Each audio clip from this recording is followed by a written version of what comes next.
the great religions of the world have many elements in common.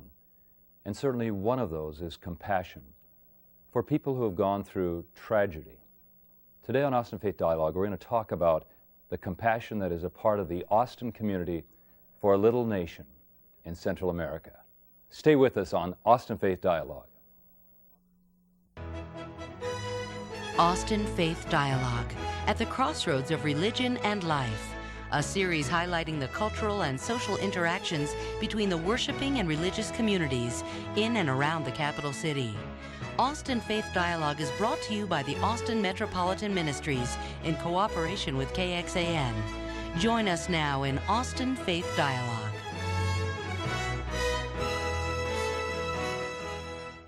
Welcome to Austin Faith Dialogue. I'm Carl Gronberg, host of the program.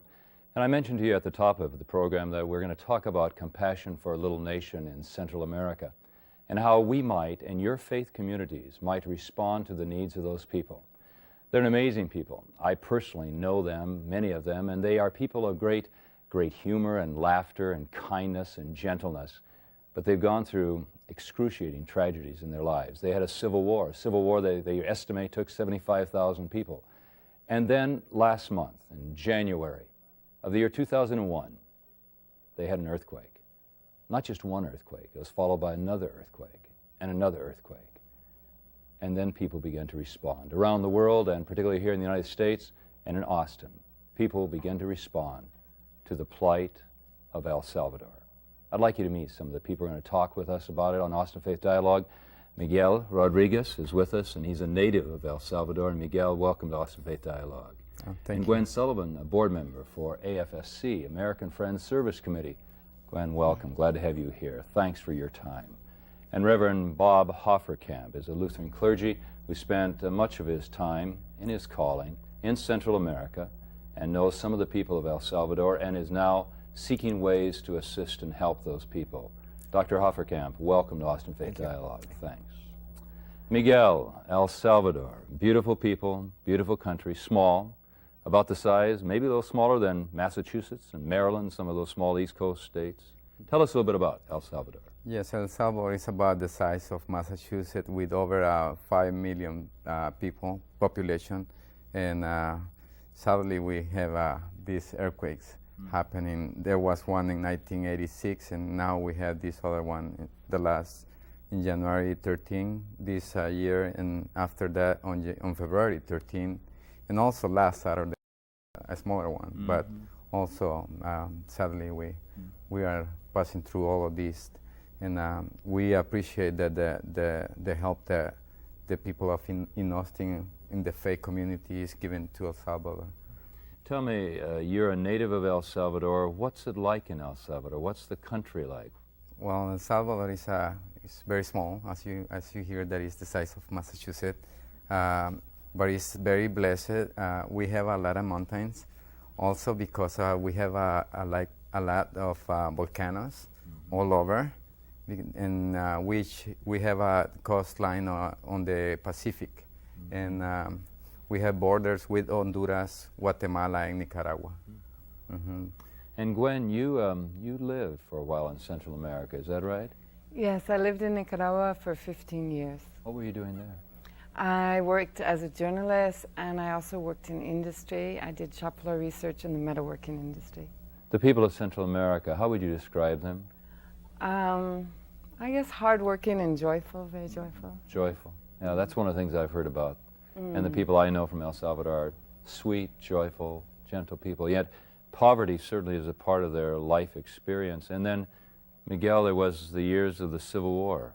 Yes, we have, sadly, we have this war for about over the 12 years, since 1980 to 1992. And there were about 80 to 90,000 people that got killed over those years. And at the end, we have some peace agreements, and we are working forward to establish some progress, finally. You would think that a people who have gone through warfare and a people who have gone through now these natural tragedies of earthquakes, they'd be a people who are beaten down, discouraged. You, Dr. Hofferkamp, have had some communication I understand, from some of the people in El Salvador. What's the spirit like? What's happening down there? The people in El Salvador refuse to be beaten down. They're always coming back up. They are very hardworking people, and they have gone through much tragedy in their lives. Tragedy is just part of their daily existence, and yet they keep coming back, and they're happy about it, as we heard before. They are a wonderful people. Another thing to add would be that El Salvador is such a small country. Gabriela Mistral, a famous Chilean poet who gained the Nobel Prize in the 1940s, called it El Pulgarcito de América, the little thumb of America. It has, yes, 4.5 million, 5 million people in it. Many El Salvadorans are here in the United States. Miguel perhaps could tell us just how. Maybe 1 million or so, or it's close to 1 million. Yes, and outside of the country. Yes, and they have such a small territory in which to live, and so they are just very hardworking. They have to be to survive. It's very different from the neighboring country, Honduras, which has lots of territory and few people. Right. The opposite goes. Yes. So they're marvelous people. I have not lived in El Salvador. I've lived in Guatemala for many years. I lived in Costa Rica for a number of years. But I have visited El Salvador frequently. The last time I was there was 2 years ago in October. Yes, one notices their busyness all the time, just constantly going. My dear friend, Heriberto Prudencio, was from El Salvador, and he is a clergy of the Lutheran tradition. And he has been to El Salvador since the earthquake. He now serves an El Salvadoran congregation on Long Island. And so the people of El Salvador have immigrated to many different parts of the United States. And he was saying there's a great need for assistance and help. And that's one of the things that we would like to encourage our viewing audience in Austin Faith Dialogue to begin to become excited about the possibilities of showing compassion to the people of El Salvador.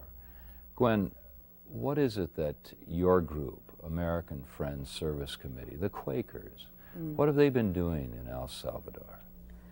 Well, first I would just like to speak of the faith community in general. I had the experience during both the 80s and 90s of witnessing the wonderful synchronization between the faith communities in the United States and local communities throughout Central America. And that's a wonderful thing to see because it's very direct, it's very immediate and personal. When you say synchronization, what are you describing for us? What I mean is that there's close ties built over as many as 50 years in the case of the Lutheran Church, the American Friends Service Committee, and other communities of faith within the United States.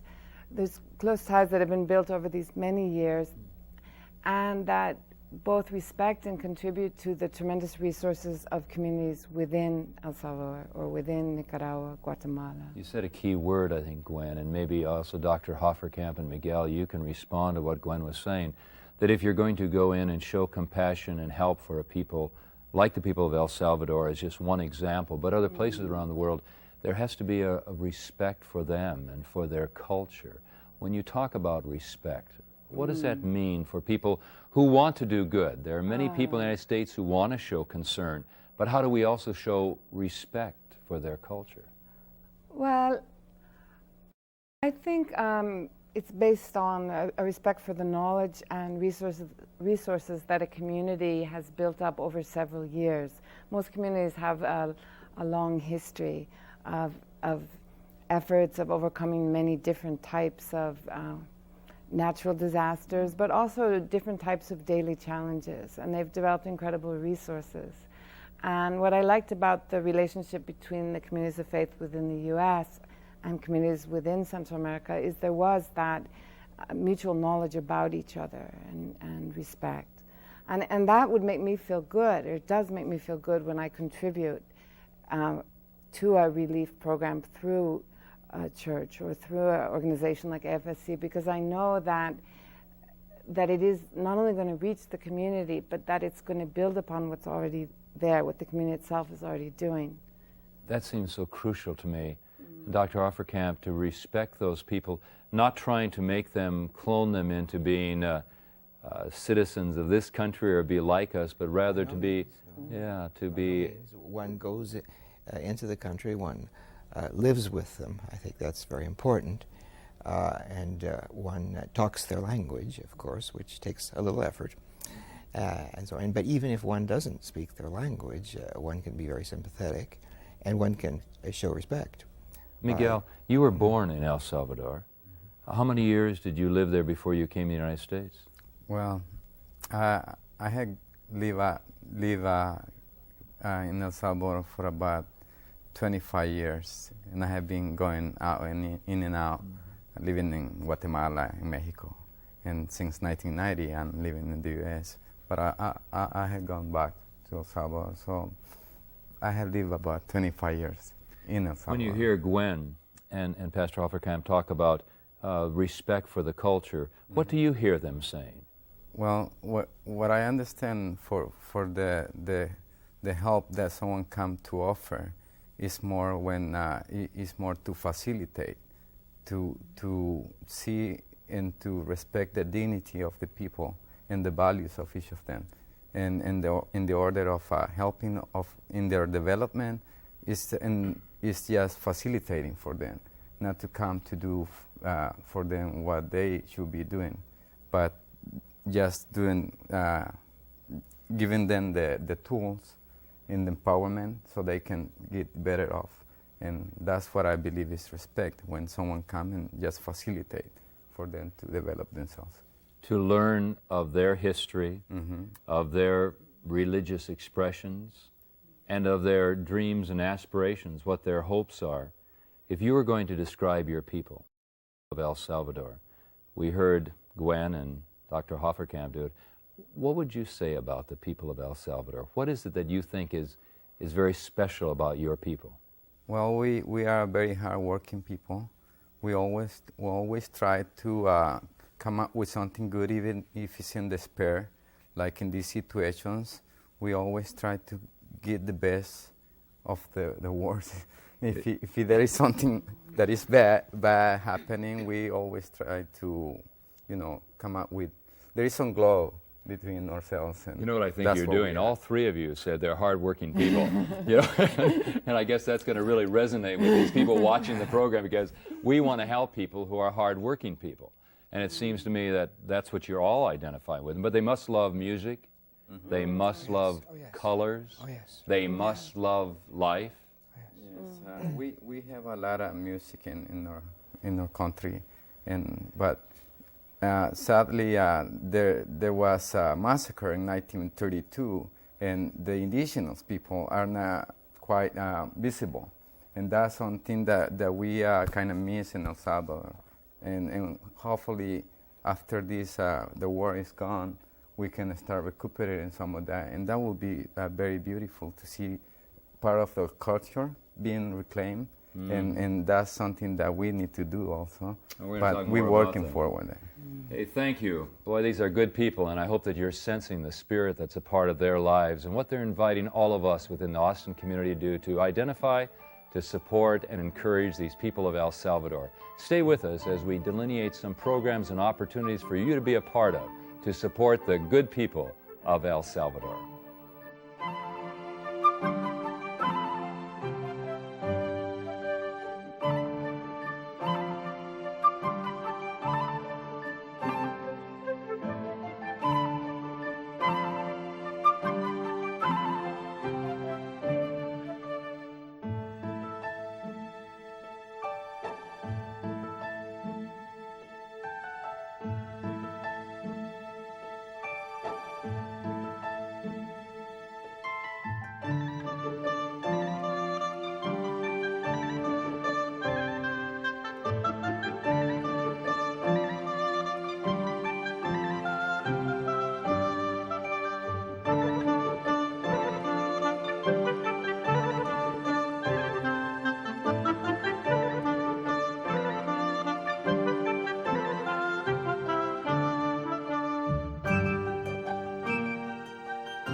Welcome back to Awesome Faith Dialogue. We're discussing the terrible earthquakes that have been in El Salvador and how we can respond as faith communities and as people involved in expressing the compassion and our concern for people of that beautiful little nation of El Salvador. And one of the things that our guest said was, all of you said they were hardworking people, and that means that we can identify with that by doing some work ourselves.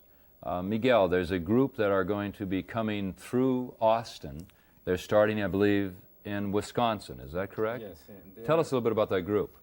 It's through the Lutheran Church, and this is being organized in Milwaukee, Wisconsin, and they will pass through Texas on March 2024. They will be in Dallas, and they will be arriving on the evening of March 24 in Austin to leave on the 25th to the border. And they are going to be collecting donations aiming to the reconstruction in El Salvador. But you can also contribute with non-perishable food, antibiotics, other things like generators, electric generators, and things to cook in the outside, sleeping bags, constructions and plumbing tools, blankets, and anything that you can give to them. So this caravan will be starting in Milwaukee, Wisconsin, and coming down into Texas, into Austin. And so the people who are watching the program can say, if we want to be a part of this, that we can give these gifts that you mentioned, or they can call you at American Friends Service Committee. Is that right? And you can help them with those items. Is that correct? Yes. You can call to the 474-2399, and that's the Office of American Friends Service Committee. And also, there is 3 other locations, 3 other churches, and these are the Prince of Peace, that is on 1711 East Altorf, and the phone number there is 442-2410. You can call to the Gethsemane Lutheran Church, that is on 200 West Anderson Lane. The phone number there is 836-8560. And also on Ben White, there is St. John's Lutheran Church, and that is 409 West Ben White. The phone number there is 444-2618. And to any of those locations, you can come and drop off your donations. These are gifts that can help the people of El Salvador in terms of rebuilding their communities and their home life. You also, Gwen, the American Friends Service Committee is doing. What are some of the things people could do to help through AFSC?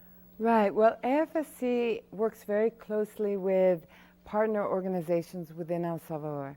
Most of them are cooperative and community development organizations that have been developed in the 1980s and 1990s, and that AFSC has a long experience of working with.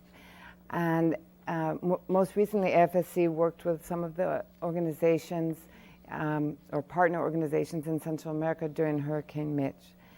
So what you can do if you're interested is get in touch with the AFSC El Salvador Reconstruction Relief. And I can give the toll-free number, if that's all right. So it's 1-888-588-2372, extension 1. And if you'd like, you can also look on the web on www.afsc for American Friends Service Committee.org. You mentioned something about hygiene kits, is that correct? Yes. One of the first things that AFSC did was to get hygiene kits out to communities. This was at the request of the partner organizations. And a hygiene kit includes basic things like soap, towels, toothpaste, but it's very important in terms of disease. There's always a problem after a natural disaster, particularly in a tropical country, of different respiratory infections, digestive infections, which can be a life or death situation for children particularly. So to be able to just get these basic kits to people right at the beginning is very important. It's also now working on getting construction materials, blankets, mattresses, etc. There's a number of different programs I could go into, but I want to let other people speak, and it's on the web. Thank you. Dr. Hofferkamp, what about you, when you had email from El Salvador and you talked to or heard from one of the religious leaders down there, and what is the need, what is their perspective, and who is the leader, the bishop down there with whom you're speaking? Well, I was speaking with Bishop Medardo Gomez, who has been bishop of the Lutheran Church there for many years. He was my former student. We had a Lutheran seminary in Mexico, and he studied there, and I taught there, so I know him very well. And I visited him a couple of years ago. Certainly, I think he would say they need now reconstruction materials, looking toward the long view, and also vehicles are needed. I might say that in this caravan, which I'm also working, cooperating with Miguel, they hope to get a number of pickup trucks. I think 5, is it 5? 5 or 6 pickup trucks have been donated, and these are going to stay in El Salvador. Also, it is hoped that 1 or 2 school buses can join the caravan, and they would stay there in El Salvador. And certainly, reconstruction materials could be, it is hoped, could be sent along in these vehicles.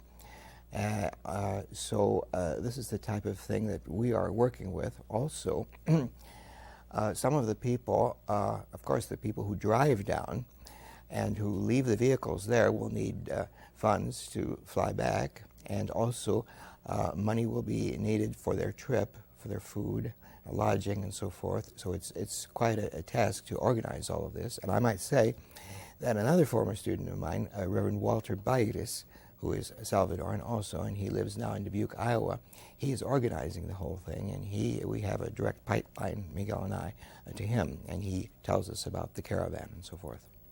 Was it this Reverend Baires that talked to you, Miguel, about when they'll be arriving here in Austin? Yes, he has been in contact with us, trying to keep us posted on the development of this, organizing this caravan.